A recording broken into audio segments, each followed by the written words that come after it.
Hola a todos, bienvenidos a esta nueva exploración. ¿Saben? Es increíblemente fascinante cómo funciona el mundo de la psiquiatría. Cada vez que alguien entra a una evaluación, básicamente chocan dos mundos. Por un lado, tenemos al paciente, que es como el narrador subjetivo, ¿cierto?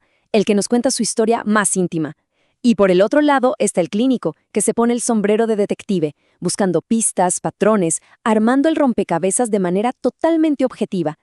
Esta doble lente, esta dinámica, es literalmente la base para entender todo el arte detrás de una entrevista diagnóstica. Bueno, entremos de lleno en el tema. Este es el mapa de ruta clínico, los pasos exactos que usa un psiquiatra para navegar la entrevista con éxito. Empezamos con el encuentro clínico, pasamos a la historia subjetiva, luego la observación objetiva, la comunicación no verbal y cerramos con la formulación diagnóstica. Sección 1. El encuentro clínico. Aquí es donde se construye la base de confianza.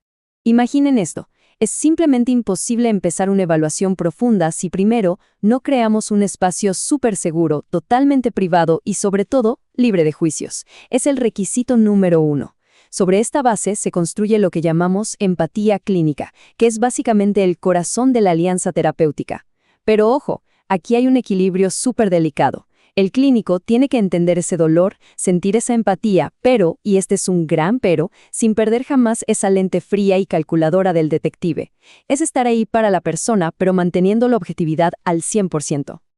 Pasamos a la sección 2, la historia subjetiva, es decir, la versión del paciente.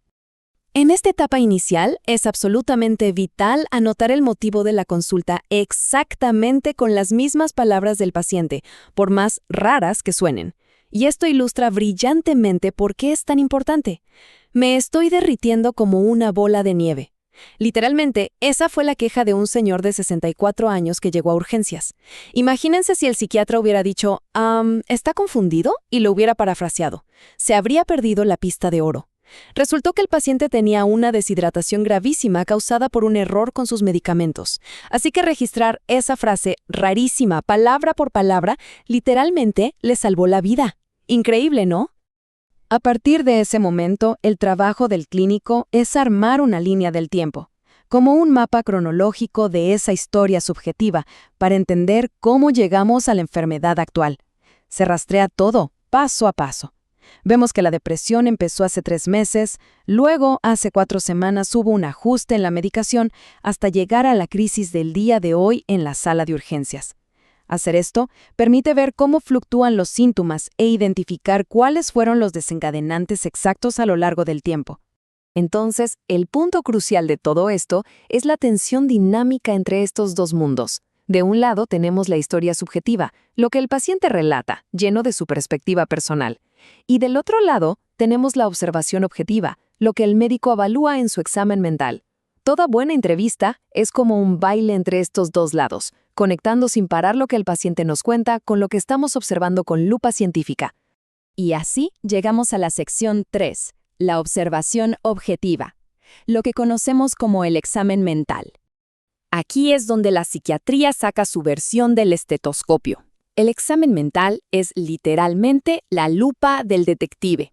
El clínico está constantemente escaneando pistas objetivas.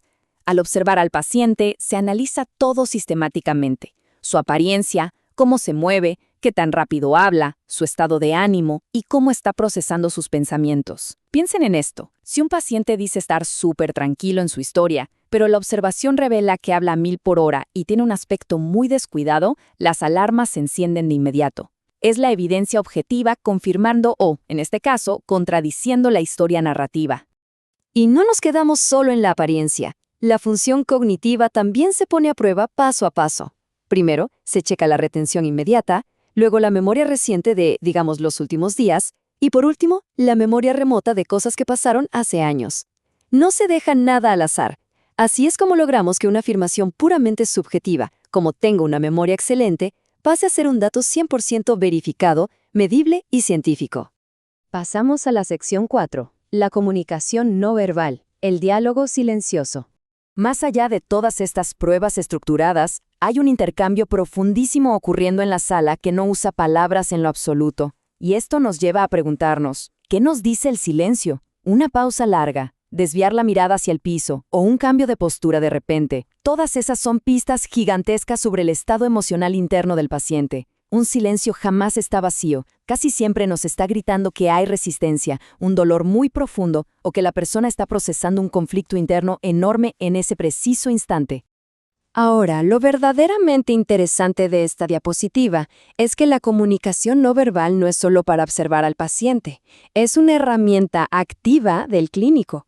Asentir con la cabeza, inclinarse un poco hacia adelante en la silla, soltar el bolígrafo sobre la mesa para dar atención plena, o hasta el clásico movimiento psiquiátrico de levantar las cejas para mostrar interés. Son movimientos súper sutiles, casi invisibles, pero están diseñados estratégicamente para construir confianza y ayudar a que la historia fluya sin tener que interrumpir al paciente con una sola palabra. Es fascinante. Finalmente llegamos a la sección 5. La formulación diagnóstica, el momento en que todo se une. Pasemos a ver cómo se construye todo esto. Después de todo este trabajo de detectives, llegamos al clímax de la entrevista. La formulación está muy lejos de ser solo ponerle una etiqueta médica a alguien en un papel y ya. Es el momento donde los datos biológicos, psicológicos y la historia social se integran por completo. Las dos vías, ¿recuerdan? La historia subjetiva del narrador y las pistas objetivas del detective finalmente se fusionan. Todo esto crea un plan de tratamiento, un mapa de ruta hacia la recuperación que es integral y, lo más importante, completamente personalizado. Y para cerrar, quiero dejarles esta pregunta que básicamente resume el misterio de todo este proceso. ¿Podemos realmente separar lo que sentimos, esa percepción subjetiva, de lo que objetivamente está sucediendo en nuestra mente?